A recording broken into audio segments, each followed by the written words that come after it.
លើកនេះអស់$56ទៅបាន5កន្លែងនិយាយទៅកពតហើយនឹងកែបសម្រាប់ពួកខ្ញុំគឺទៅជាងច្រើនដងដែរឆ្នាំហ្នឹងទឹមតែដើមឆ្នាំហ្នឹងណាទៅបាន2ដងហើយតែចង់ប្រាប់ថា2ដងហ្នឹងគឺកន្លែងខុសគ្នាទាំងអស់អញ្ចឹងយើងមកចាប់ផ្ដើមទាំងអស់គ្នាដំបូងឡើយពេលព្រលឹមឡើងចេញពីពេញទៅហ្នឹងគឺយើងទៅដល់មុនគេគឺ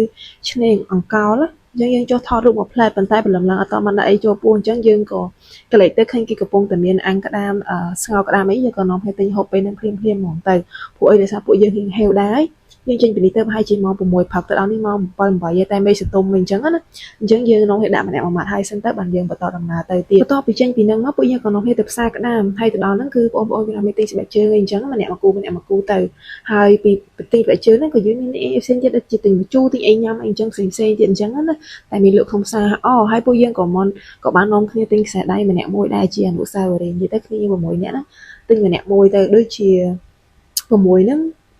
មួយ3000ក៏មួយប៉ុន្មានខ្ញុំភ្លេចកន្លែងបាត់ទៅភ្លេចអីឆឹងទាំងអស់គ្នាចូលផ្សារក្តាមម្ដងមានដែរបានចាប់អារម្មណ៍ឥឡូវគេបង្កើតសួនមួយទៀតណាគឺនៅខាងក្រោយផ្សារក្តាមហ្នឹងទល់មុខផ្សារក្តាមហ្នឹងតែម្ដងខាងក្នុងហ្នឹងគឺគេមានអេកូរៀងស្អាតដែរអាចថតលេខបានមកស្អាតតែម្ដងបន្ទាប់ពីចេញពីផ្សារក្តាមមកយើងក៏នាំគ្នាញ៉ាំអីហើយក៏មកទស្សនៈតែម្ដងអញ្ចឹងពេលហ្នឹងគឺយើងនាំគ្នារៀបចំខ្លួនហើយគឺសម្រាប់អត់ផ្លែតប្រហែលជាចន្លោះពី2ម៉ោងទៅ3ម៉ោងដែរព្រោះដោយសារពួកយើងគ្នាច្រើនអញ្ចឹងរៀបចំខ្លួនរៀងយូរអញ្ចឹងបន្ទាប់ពីចេញពីទស្សនៈមកពេលល្ងាចហ្នឹងគឺយើងនាំគ្នាទៅលេងនៅកាហ្វេចឡងភ្នំសម្រាប់ទេសភាពនៅនេះ